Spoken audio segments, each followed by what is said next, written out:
thread by thread, stitching it together. Twilight's dress, cutting out the pattern snip by snip, making sure the fabric falls nicely. It's the perfect color and so hip. Always gotta keep in mind my pacing, making sure the clothes correctly facing. I'm stitching Twilight's dress. Yard by yard, pressing all the details.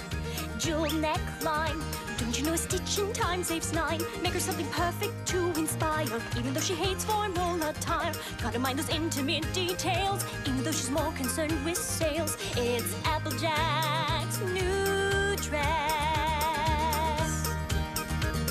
Dressmaking's easy, for Pinkie Pie something pink, Fluttershy something breezy, blend color and form. Do you think it looks cheesy? Something brash, perhaps quite fetching.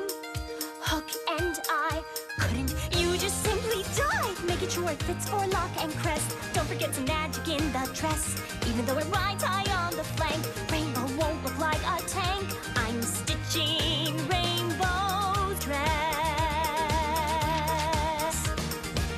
Piece by piece, snip by snip, croup, duck, haunch, shoulders, hips, thread by thread, trimmed and pressed, yard by yard, never stressed, and that's the art of the dress.